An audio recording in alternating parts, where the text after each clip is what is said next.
बर्फ से ढकी एक रहस्यमयी गुफा जो साल के ज्यादातर महीनों में इंसानों की पहुंच से बाहर रहती है। लेकिन जैसे ही सावन का महीना आता है, लाखों लोग जान हथेली पर रखकर हिमालय की इस दुर्गम यात्रा पर निकल पड़ते हैं, सिर्फ एक झलक के लिए। एक ऐसी झलक जो विज्ञान को चौंकाती है और श्रद्धा को जीवंत कर देती है। अमरनाथ। ये नाम सुनते ही मन में एक सवाल गूंजता है, आखिर इस गुफा में ऐसा क्या है?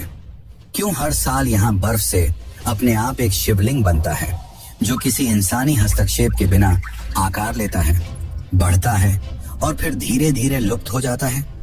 क्या ये कोई प्राकृतिक चमत्कार है या कोई दिव्य संकेत? क्या है बाबा अमरनाथ की अमर कहानी? माना जाता है कि इस गुफा की खोज एक मुस्लिम चरवाहे ने की थी, पर क्या यह सच है या इतिहास बदलने की कोशिश? आज मैं जब आपको इसकी असली सच्चाई बताऊंगा तो आप भी हैरान रह जाएंगे। माना जाता है कि यही वो स्थान है जहां स्वयं भगवान शिव ने पार्वती को वो कथा सुनाई थी जो किसी भी इंसान को अमर बना सकती है। लेकिन फिर सवाल उठता है, अगर वो कथा अमृत की थी तो क्या वह आज भी किसी रूप में मौजूद है? क्या वह ज्ञान किसी ने सुन लिया था? और अगर हाँ, तो कौन था वो जो आज भी जीवित है? लोक कथाएं कहती हैं कि 2 कबूतर उस गुफा में कथा के दौरान मौजूद थे। स्थानीय लोगों का दावा है कि गुफा में एक सफेद कबूतरों का जोड़ा रहता है जो कभी नहीं मरता। 2015 में एक यात्री ने वीडियो बनाया जिसमें 2 कबूतर गुफा के अंदर बैठे दिखे। हैरानी की बात यह कि 1930 के दशक के पुराने फोटोज में भी यही कबूतर दिखाई देते हैं। अमरनाथ की यह गुफा साल में केवल 2 महीने के लिए ही खुलती है और बाकी के 10 महीने बंद रहती है। लेकिन जब यह 10 महीने के लिए बंद होती है तो गुफा के अंदर ऐसा क्या होता है कि वहां इंसानों का जाना मना है? और क्या हुआ जब एक शख्स ने गुफा की सच्चाई को जानने के लिए गुफा के बंद होने से पहले उसके अंदर सीसीटीवी कैमरे लगाए? उस कैमरे में जो उसने देखा वो आपको चौंका के रख देगा। लेकिन सवाल ये है, क्या यह सब सच है? क्या वाकई इस गुफा में कोई दैवीय शक्ति छुपी हुई है? क्यों विज्ञान आज तक इस बर्फ के शिवलिंग के रहस्य को नहीं सुलझा पाया? और क्या यह गुफा कैलाश पर्वत या फिर पाताल लोक से जुड़ी हुई है? और क्या है शेषनाग झील का रहस्य? क्या इसमें आज भी शेषनाग निवास करते हैं? क्योंकि बीते कुछ सालों में लोगों ने दावा किया है कि उन्हें शेषनाग के दर्शन हुए हैं। और आखिर क्या है शिव खोड़ी गुफा का रहस्य जिसमें जाने वाला आज तक वापस लौट कर नहीं आया? मित्रों, अभी पूरे भारत में सिर्फ एक ही गूंज सुनाई दे रही है, वह है हर हर महादेव की। हर हर महादेव। इसका पहला कारण सावन का महीना है ही, लेकिन मुख्य कारण है शिव के प्राचीन धामों की यात्रा का प्रारंभ होना। यही वह समय है जब लोग भोले बाबा की कृपा प्राप्त करने के लिए केदारनाथ और अमरनाथ की यात्रा पर निकलते हैं। यह यात्रा आसान नहीं होती, हर रास्ता भक्तों की भक्ति की परीक्षा लेता है। लेकिन जब अंत में भक्त मंदिर परिसर में पहुंचते हैं तो उन्हें एक अलौकिक शक्ति का अनुभव होता है और मन शांत लगता है। तो आज की इस डॉक्यूमेंट्री में हम आपको अमरनाथ की अनसुनी और रहस्यमयी बातें बताएंगे जो आपको चौंका कर रख देंगे। इस डॉक्यूमेंट्री में हम इतिहास की उन सच्चाइयों को बताएंगे जिन्हें आपसे छुपाया गया और हिंदू इतिहास को बदलने की कोशिश की गई। साथ ही हम वीडियो के अंत में यह भी बताएंगे कि आप कैसे बाबा अमरनाथ की यात्रा कर सकते हैं और जीवन मरण के इस चक्र से मुक्ति पा सकते हैं। तो चलिए चलते हैं अमरनाथ की इस यात्रा पर।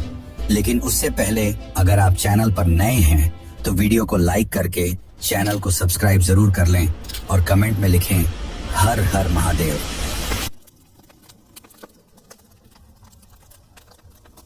अमरनाथ सिर्फ एक गुफा नहीं बल्कि हजारों वर्षों की आस्था, श्रद्धा और रहस्य से जुड़ी एक अद्भुत कथा है। जम्मू कश्मीर की राजधानी श्रीनगर से लगभग 135 किलोमीटर उत्तर पूर्व में स्थित यह पवित्र गुफा समुद्र तल से करीब 13,600 फीट की ऊंचाई पर स्थित है। यहाँ पहुंचना कोई आसान काम नहीं है। उबड़ खाबड़ रास्ते, ठंडी हवाएं, पत्थरों से ढके पहाड़ और हमेशा बना आतंकियों का डर। लेकिन जो लोग यहाँ पहुंचते हैं उन्हें लगता है जैसे उन्होंने जीवन का सबसे बड़ा सत्य छू लिया हो।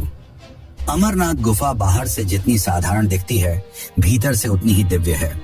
करीब 19 मीटर अंदर तक जाती इस गुफा की चौड़ाई लगभग 16 मीटर और ऊंचाई 11 मीटर है। लेकिन इसका सबसे बड़ा चमत्कार, या यूं कहें कि सबसे बड़ा रहस्य है, यहाँ हर साल अपने आप बनने वाला बर्फ का शिवलिंग।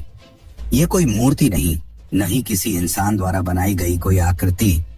ये है स्वयंभू हिमानी शिवलिंग, जो पूरी तरह प्राकृतिक है। और यही कारण है कि इसे केवल एक शिवलिंग नहीं, बल्कि शिव की जीवित उपस्थिति का प्रमाण माना जाता है। यह शिवलिंग सावन के महीने में बनना शुरू होता है, यानी कि आषाढ़ पूर्णिमा से लेकर रक्षाबंधन तक की अवधि।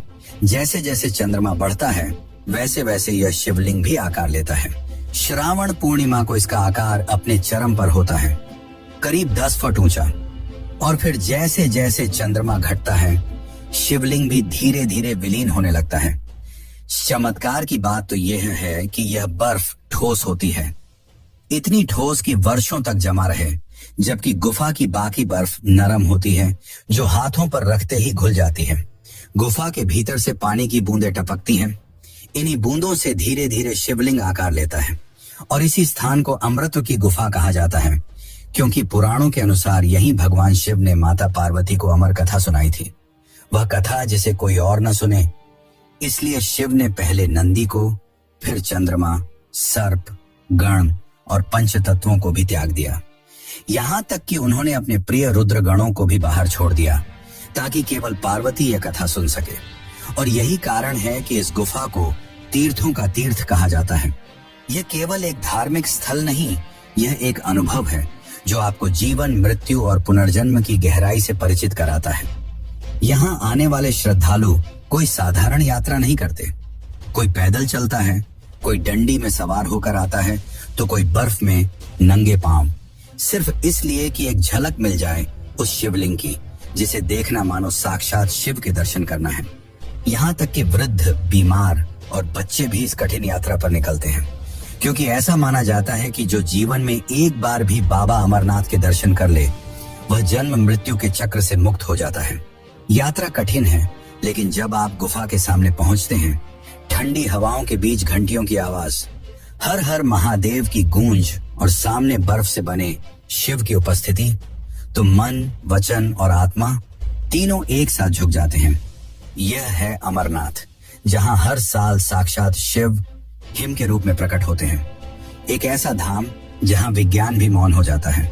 पर क्या आपने सोचा है कि पर्वत की इन ऊंचाइयों के बीच इतने दुर्लभ स्थान पर इस गुफा की खोज किसने की? माना जाता है कि इस गुफा की खोज एक मुस्लिम चरवाहे ने की थी।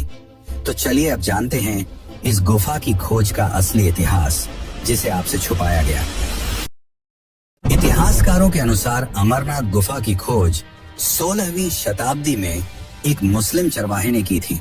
दरअसल एक दिन बूटा मलिक नाम का मुस्लिम चरवाहा अपनी बकरियों को चराने पहाड़ों में ले गया। वहां उसे एक साधु मिले, जिन्होंने बूटा मलिक को कोयले से भरा एक थैला दिया। जब बूटा मलिक ने घर जाकर वह थैला खोला, तो उसमें हीरे जवाहरात भरे हुए थे। यह देखकर बूटा मलिक काफी खुश हुआ और वह उस साधु को धन्यवाद देने वापस उस पहाड़ पर गया। पर वह साधु वहां नहीं थे, बल्कि वहां बर्फ से बना एक शिवलिंग था। बाद में यह बात बूटा मलिक ने गांव वालों को बताई और तभी से अमरनाथ की यात्रा शुरू हुई। आज भी अगर आप किसी हिंदू से अमरनाथ के बारे में पूछेंगे, तो आपको यही कहानी बताई जाएगी। लेकिन यह कहानी सिर्फ एक कहानी है, सच्चाई नहीं। 12वीं सदी के कल्हण नामक एक इतिहासकार द्वारा लिखी गई पुस्तक राज तरंगिणी में लिखा गया है कि कश्मीर के राजा संधिमती अमरनाथ की गुफा में जाकर यहाँ के बर्फीले शिवलिंग की पूजा करते थे। यहाँ तक कि भारतीय पुरातत्व विभाग भी इस गुफा को 5000 साल से भी ज्यादा पुरानी मानता है। यानी कि यह गुफा महाभारत काल से भी पहले अस्तित्व में थी। एक और ग्रंथ के अनुसार राजा साम दामद शैव कश्मीर के राजा थे और वे पहलगाम के पास बर्फ के शिवलिंग की पूजा करने जाया करते थे। और बर्फ का शिवलिंग तो केवल एक ही है, और वह है अमरनाथ। नीलमत पुराण में भी अमरनाथ की गुफाओं का वर्णन मिलता है। ये सारी सच्चाइयां उस समय की हैं जब इस्लामी पैगंबर मोहम्मद का जन्म भी नहीं हुआ था। यानी कि हमें भ्रमित करने के लिए बूटा मलिक की कहानी गढ़ी गई। अब इसके पीछे लोगों और इतिहासकारों की क्या मंशा रही होगी, ये तो मैं नहीं जानता, पर सच तो यही है कि यह गुफा हजारों साल पुरानी है और आज भी भोलेनाथ यहाँ वास करते हैं।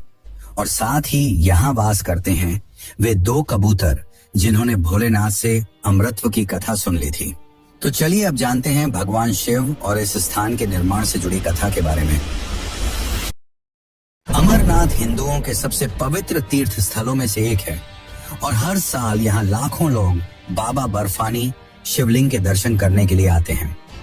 इस शिवलिंग की उत्पत्ति को लेकर हिंदू पौराणिक ग्रंथों में एक कथा मिलती है, जिसके अनुसार इस स्थान पर शिव जी ने माता पार्वती को अमर होने की कथा सुनाई थी।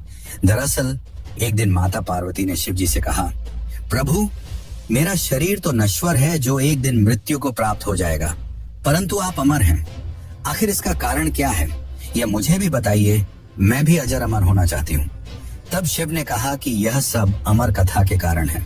ये सुनकर पार्वती जी शिव जी से अमर कथा सुनाने की जिद करने लगी। शिव जी इसे काफी समय तक टालते रहे, लेकिन जब पार्वती जी की जिज्ञासा बहुत बढ़ गई तब उन्होंने सोचा कि अब यह कथा सुना ही देनी चाहिए। शिव जी नहीं चाहते थे कि उनके और पार्वती के अलावा यह कथा और कोई सुने, इसलिए वे एक सुनसान जगह चाहते थे और इसके लिए वे अमरनाथ की गुफा की ओर चल पड़े। अमरनाथ गुफा की ओर जाते जाते शिव जी ने अपने सभी साथियों को अलग अलग जगह छोड़ दिया ताकि कोई और इस कथा को न सुन सके। उन्होंने नंदी महाराज को बेलगाम में छोड़ दिया, जिसे आज पहलगाम भी कहा जाता है। अपनी जटाओं से चंद्रमा को निकालकर चंदनवाड़ी में छोड़ दिया। फिर शेषनाग तालाब के पास अपने गले में लिपटे वासुकी नाग को छोड़ दिया। फिर अपने पुत्र गणेश को महागणेश पर्वत पर रुकने के लिए कहा और अंत में उन्होंने 5 तत्वों को भी रास्ते में ही छोड़ दिया। माना जाता है कि पंचतरणी ही वह जगह है जहां ये 5 तत्व वायु, जल, अग्नि, पृथ्वी, आकाश एकाग्रित रहते हैं।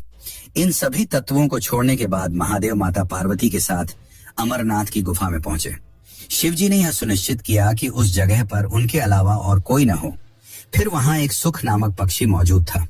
अब शिव जी ने माता पार्वती को कथा सुनाना शुरू किया और माता पार्वती से कहा कि तुम बीच बीच में हुंकार भरती रहना ताकि मैं निरंतर कथा सुना सकूं।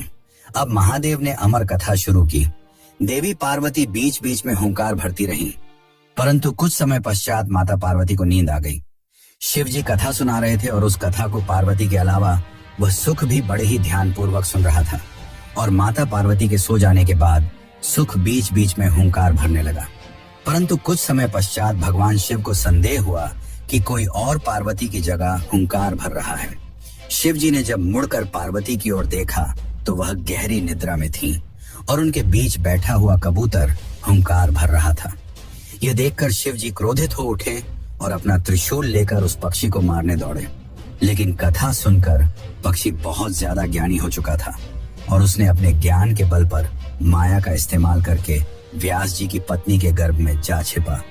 और चौंकाने वाली बात तो यह थी कि यह सुख व्यास जी की पत्नी के गर्भ में 12 वर्षों तक रहा। तब भगवान शिव ने उस सुख को आश्वासन दिया कि तुम्हें कोई नहीं मारेगा, जिसके पश्चात वह सुख गर्भ से बाहर निकला और वेद व्यास जी का पुत्र कहलाया। उस सुख ने गर्भ में ही वेदों और पुराणों का ज्ञान प्राप्त कर लिया था और गर्भ से बाहर आते ही वह तपस्या के लिए एकांतवास में चला गया और बाद में शुकदेव मुनि के नाम से दुनिया में प्रसिद्ध हुआ। वैसे क्या आपको पता है, जब शिव जी ने अमर कथा सुनाई थी तो पार्वती और उस सुख के अलावा कोई और भी था जिसने इस अमर कथा को सुना और आज भी अमरनाथ गुफा में वास करता है। तो चलिए जानते हैं उसकी सच्चाई। लेकिन उससे पहले अगर आपको यह वीडियो अच्छी लग रही है तो इसे लाइक करके कमेंट में बाबा भोलेनाथ की जय जरूर लिखें।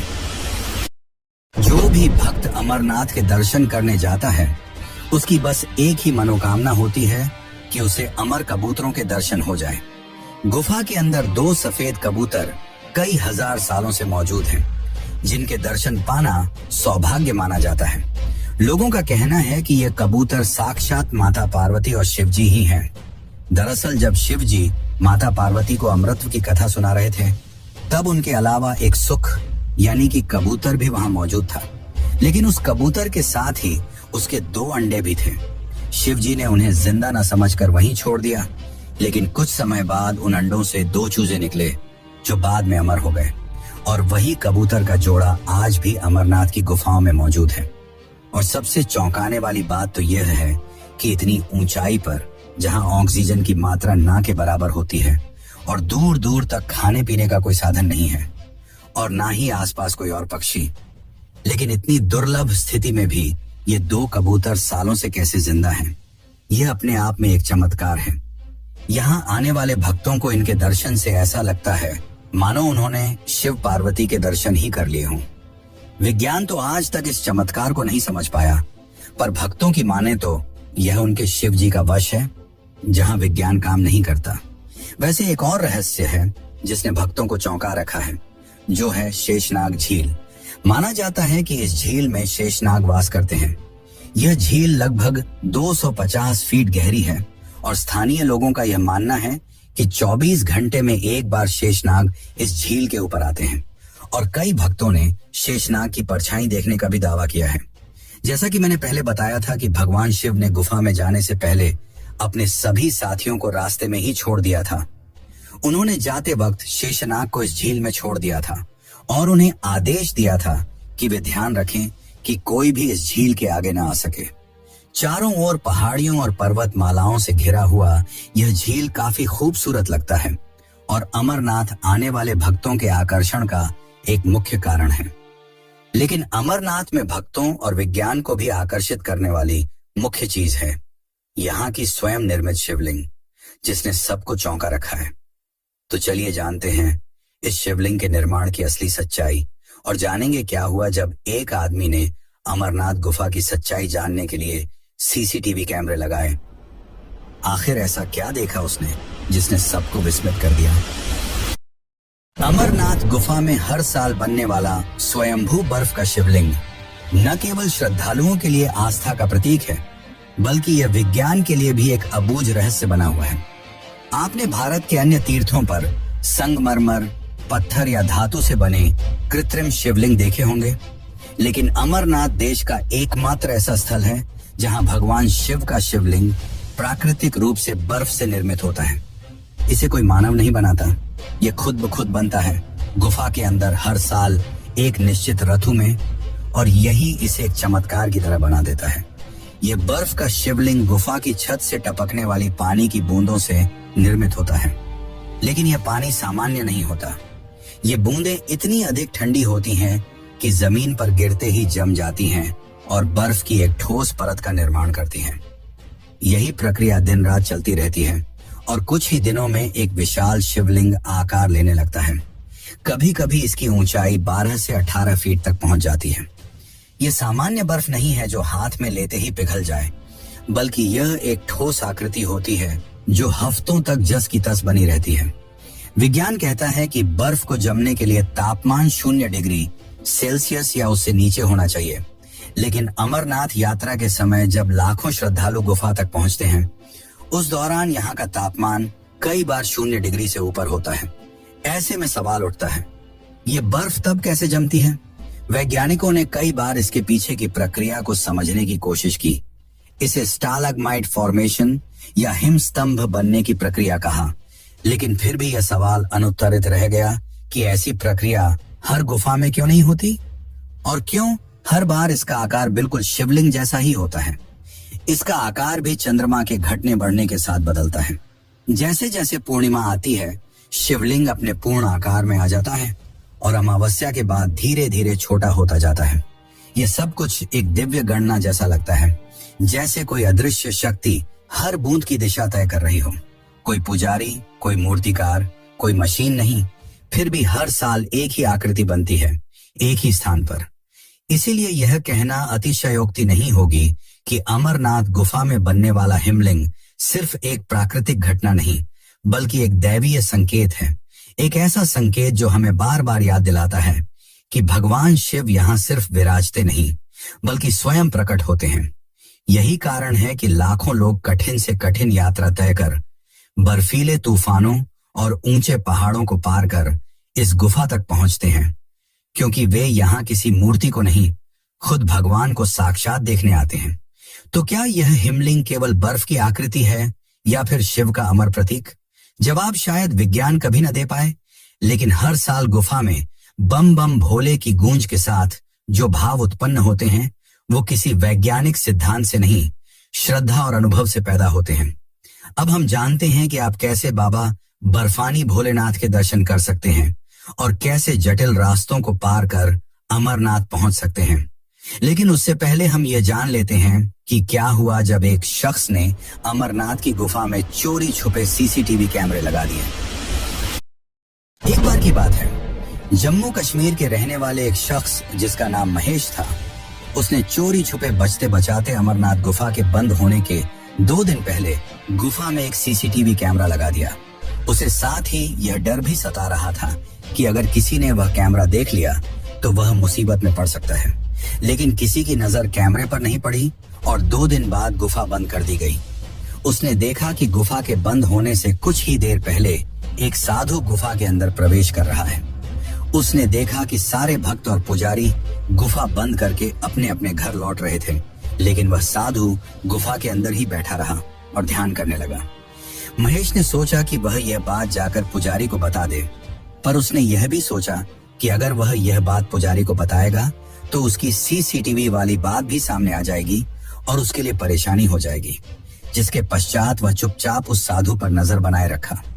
देखते ही देखते 1 हफ्ता बीत गया। महेश ने देखा कि साधु का शरीर पतला होता जा रहा है। उसने सोचा कि शायद कुछ न खाने पीने की वजह से ऐसा हो रहा है, लेकिन 1 महीना बीतने के बाद देखा कि अब साधु गायब होते जा रहा है। अब केवल उसकी हड्डियां ही दिख रही हैं। यह देखकर महेश के तो होश ही उड़ गए। अब कुछ महीने बीतने के बाद ऐसा लगने लगा मानो वह साधु हवा में झूल रहा हो, और देखते ही देखते गुफा खुलने से पहले वह साधु पूरी तरह गायब हो गया। इस दृश्य ने महेश को चौंका दिया। अब हैरान परेशान महेश मंदिर के पुजारी के पास गया और उसे पूरी बात बताई। तब पुजारी ने महेश को बताया कि वह साधु कोई साधारण साधु नहीं था। वे साधु शिव के ध्यान में लीन होकर सिद्ध अवस्था में पहुंच गए, जहां जीवन मरण जैसा कुछ नहीं होता। वहां सिर्फ वे और उनके शिवजी होते हैं। दोस्तों, आज भी हिमालय की चोटियों में कई ऐसे साधु संत मौजूद हैं जो कई वर्षों से तपस्या में लीन हैं, इसलिए इस बात को झुठलाया नहीं जा सकता। वैसे आप भी जरूर अमरनाथ की यात्रा करना चाहेंगे, तो चलिए अब चलते हैं अमरनाथ की इस कठिन मगर रोमांचक यात्रा पर। अगर आपने कभी जीवन में उस एक यात्रा का सपना देखा है जो केवल आपके शरीर को नहीं, आपकी आत्मा को भी झकझोर दे, तो वह यात्रा है बाबा अमरनाथ की यात्रा। ये कोई आम यात्रा नहीं है। ये एक ऐसा सफर है जो आपके संकल्प, आपकी श्रद्धा और आपके धैर्य की अंतिम परीक्षा लेता है। हर साल जब सावन की शुरुआत होती है, लाखों शिव भक्त हिमालय की गोद में छिपी उस रहस्यमयी गुफा की ओर बढ़ते हैं, जहां बर्फ से स्वयं निर्मित शिव प्रकट होते हैं, बिना किसी मूर्तिकार के, बिना किसी प्रयास के। यात्रा की शुरुआत होती है पंजीकरण से। सरकार द्वारा निर्धारित कुछ तारीखों पर रजिस्ट्रेशन शुरू होता है, जिसमें मेडिकल फिटनेस सर्टिफिकेट जरूरी होता है, क्योंकि यह यात्रा आसान नहीं है। आप 2 मुख्य मार्गों से अमरनाथ गुफा तक पहुंच सकते हैं। पहला पहलगाम से होकर जाता है और लगभग 46 किलोमीटर लंबा है। दूसरा रास्ता बालटाल से होकर जाता है, जो लगभग 14 किलोमीटर लंबा है, लेकिन अधिक दुर्गम और खड़ी चढ़ाई वाला है। अगर आप पहलगाम से यात्रा शुरू करते हैं तो आपका पहला पड़ाव होता है चंदनवाड़ी, जहां से असली चढ़ाई शुरू होती है। हर कदम के साथ ऑक्सीजन की मात्रा कम होने लगती है, लेकिन श्रद्धा बढ़ती जाती है। इसके बाद आता है पिस्सू टॉप, जहां की चढ़ाई इतनी कठिन है कि ऐसा लगता है मानो शिव खुद आपके संकल्प की परीक्षा ले रहे हों। फिर आप पहुंचते हैं शेषनाग, एक शांत झील जो मान्यता के अनुसार भगवान शिव के वाहन शेषनाग का वासस्थान है। यहाँ की नीली झील में हिमालय की परछाई इतनी साफ दिखती है कि लगता है आप किसी दूसरी दुनिया में आ गए हैं। रात वहीं गुजारनी पड़ती है, तंबुओं में, खुले आसमान के नीचे। ठंड हड्डियों तक पहुंचती है, लेकिन भक्तों की टोली बम बम भोले के जयकारों से वातावरण को गर्मा देती है। अगली सुबह आप बढ़ते हैं महागुनस पास की ओर, जो सबसे ऊंचा बिंदु है इस यात्रा का, करीब 14,000 फीट की ऊंचाई पर। वहां से उतरते ही आता है पंजतरणी, जहां 5 धाराओं के मिलने से बनी एक पवित्र जगह है। कहते हैं यहीं भगवान शिव ने पांचों पवित्र तत्वों का त्याग किया था। यहीं से गुफा केवल कुछ ही किलोमीटर दूर रह जाती है, लेकिन यही रास्ता सबसे कठिन होता है। गुफा के पास पहुंचते ही जैसे आपकी थकान हवा हो जाती है। दूर से दिखती है एक विशाल चट्टानों के बीच छिपी वह गुफा, जिसके अंदर बर्फ से बना शिवलिंग चुपचाप खड़ा है, मानो हजारों वर्षों से भक्तों की प्रतीक्षा कर रहा हो। जब आप उसके सामने खड़े होते हैं तो समय थम सा जाता है। आपकी सांसें धीमी हो जाती हैं, आंखों में नमी आ जाती है और आपको यकीन हो जाता है कि भगवान केवल किताबों में नहीं, यहाँ आपके सामने हैं। यात्रा में सुविधाएं हैं लेकिन सीमित हैं। रास्ते में टेंट, मेडिकल कैंप, लंगर और पोनी पालकी की व्यवस्था होती है, लेकिन ठंड, ऑक्सीजन की कमी, बारिश और भूस्खलन जैसी चुनौतियां हर मोड़ पर आपका इंतजार करती हैं। मोबाइल नेटवर्क गायब हो जाता है और आपको समझ आता है कि अब आप शहरों की दुनिया में नहीं, शिव की भूमि में हैं। अमरनाथ यात्रा केवल चढ़ाई नहीं है, यह अहंकार से भक्ति तक की यात्रा है। हर कदम पर आप अपने भीतर की कमजोरियों को पीछे छोड़ते हैं और भगवान के एक कदम और पास पहुंचते हैं। जब आप वापस लौटते हैं तो आपके शरीर में थकावट होती है, लेकिन आत्मा में सुकून, क्योंकि अब आप सिर्फ लौटे नहीं हैं, बाबा अमरनाथ के दर्शन करके लौटे हैं। हर साल सावन आते ही बर्फ से ढकी घाटियों में जयकारों की गूंज सुनाई देने लगती है। हर हर महादेव, बम बम भोले। हजारों श्रद्धालु हिमालय की गोद में बसे उस रहस्यमयी गुफा की ओर बढ़ते हैं, जहां भगवान शिव स्वयं बर्फ के रूप में प्रकट होते हैं। लेकिन क्या आपको पता है कि इस श्रद्धा के सफर पर हर कदम के साथ एक और साया चलता है, डर का, खतरे का और आतंक का। पिछले 30 सालों में अमरनाथ यात्रा सिर्फ एक आध्यात्मिक यात्रा नहीं रही, यह बन चुकी है आस्था और आतंक के बीच चल रही एक लंबी लड़ाई का प्रतीक। वो गुफा जहां भगवान शिव ने माता पार्वती को अमृता का रहस्य सुनाया था, उस पवित्र स्थान को भी आतंकियों ने बार बार लहूलुहान करने की कोशिश की है। सबसे पहला हमला हुआ था 1993 में और तब से लेकर आज तक 14 से अधिक बार आतंक का नंगा नाच इस तीर्थ भूमि पर हो चुका है। लेकिन इन सभी हमलों में एक तारीख ऐसी थी जिसने पूरे देश को झकझोर दिया। 1 अगस्त साल 2000। उस रात जब पहाड़ों पर चांद चमक रहा था, श्रद्धालु अपने तंबुओं में विश्राम कर रहे थे, तभी एक भयावह गूंज ने सब कुछ बदल दिया। आतंकियों ने अंधाधुंध गोलियां बरसाईं। 32 मासूम श्रद्धालु मारे गए। वो दिन अमरनाथ यात्रा के इतिहास का सबसे काला अध्याय बन गया। फिर आया साल 2017। इस बार आतंकियों ने एक श्रद्धालुओं की बस को निशाना बनाया। बस में सवार थे वे भक्त जो बाबा बर्फानी के दर्शन कर लौट रहे थे। गोलियों की आवाज में हर हर महादेव के जयकारे दबने लगे। इस हमले में 8 श्रद्धालु मारे गए, जिनमें महिलाएं भी शामिल थीं। और फिर भी उस बस में बचने वालों ने जो कहा, वो सुनकर आप कांप उठेंगे। हम फिर आएंगे बाबा के दरबार में, चाहे कुछ भी हो जाए।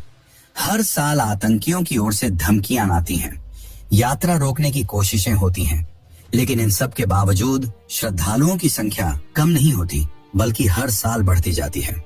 क्योंकि यहाँ केवल पैरों की यात्रा नहीं होती, यहाँ आस्था की पराकाष्ठा पर चलना होता है। क्या ये केवल संयोग है कि हर हमले के बावजूद यात्रा फिर से होती है, या फिर यह बाबा अमरनाथ की कृपा है जो अपने हर भक्त को अपने दरबार तक खींच ही लाती है? किसी आंतकी की गोली से नहीं, केवल अपनी भक्ति से। सुरक्षा एजेंसियां आज 24 घंटे तैनात रहती हैं। सीआरपीएफ, सेना और जे.एंड.के पुलिस मिलकर इस यात्रा को सुरक्षित बनाते हैं।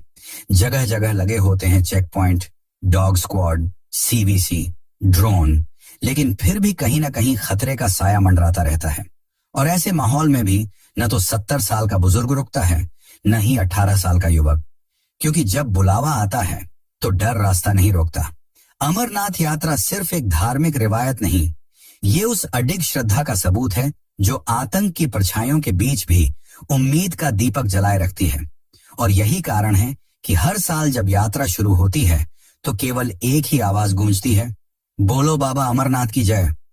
वैसे दोस्तों, क्या आपने कभी अमरनाथ की यात्रा की है?